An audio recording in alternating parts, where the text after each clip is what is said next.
The name's Andrew Luis Aquino, and I'm here to tell you something about two gay cowboys falling in love. Now, you might hear that and think about the 2005 movie Brokeback Mountain, but what I'm referring to is a little indie game, or rather, a visual novel called Lookouts.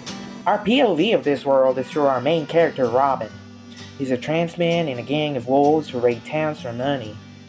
Now, it might seem like we're one of the bad guys, but Robin wasn't here by choice. He wants to get out of there. And so, the story starts when the wolf gang has to raid a town called Clemency for their rumored gold pile, and Robin is the designated lookout, which means he has to go into the town alone and scout the area before the raid. The thing is, there was also another lookout named Joseph from a rival bird gang that was also scouting the town. They decide to work together to make their jobs faster, but as the day goes by, they realize that Clemency doesn't have any gold. They were a mining town a couple decades ago, but all the miners were driven out by a sheriff when they caused too much trouble with their greed. So now, the town is just a humble and peaceful one that houses a diverse bunch of people with nowhere else to go. That includes outlaws, poor travelers, and yes, even gay people. Robin and Joshua slowly start to develop feelings for each other, and now they also want to stay in Clemency and leave their gangs behind. Of course, it's never that simple, but you have to read the rest of the novel to find out. It's free. The link is in the description, by the way. Now, if you're a normal person, you might wonder why all these characters are talking animals with human anatomy and clothing. Well, that's because this visual novel was created by and specifically catered to a subculture called furries. Furries are people who are interested in anthropomorphic animals, and most likely consume media that depicts this kind of characters in art, movies, books, and might even dress and cosplay as them. Think of animated movies like Zootopia or The Bad Guys, which are very, very popular in the community. Most furries are also part of the LGBT, and queer people don't really get to see themselves represented in media that much.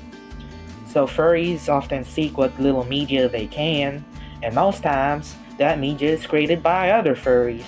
This falls in line with the uses and gratification theory in mass communication, where an individual consumes media for their own interest, whether for information or entertainment.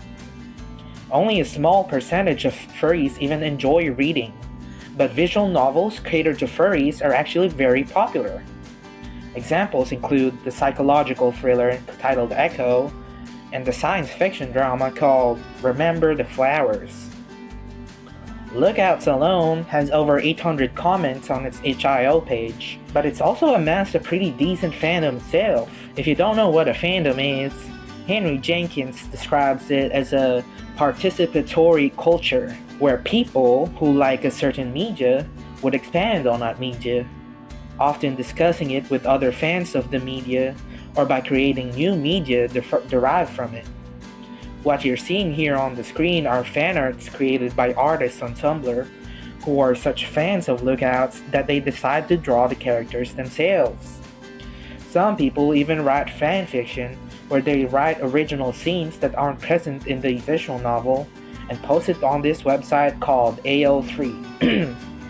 I'm going to conclude. I'm not going to do the cowboy voice anymore. But Lookouts VN is important to me as a gay furry myself. I read it back in 2022 when I was still discovering a few things about myself, and I was specifically looking for gay visual novels to read because I had never experienced romance ever in my life. And so reading gay romance stories was my way of trying to entertain myself. And by reading Lookouts, I found out I was even a furry.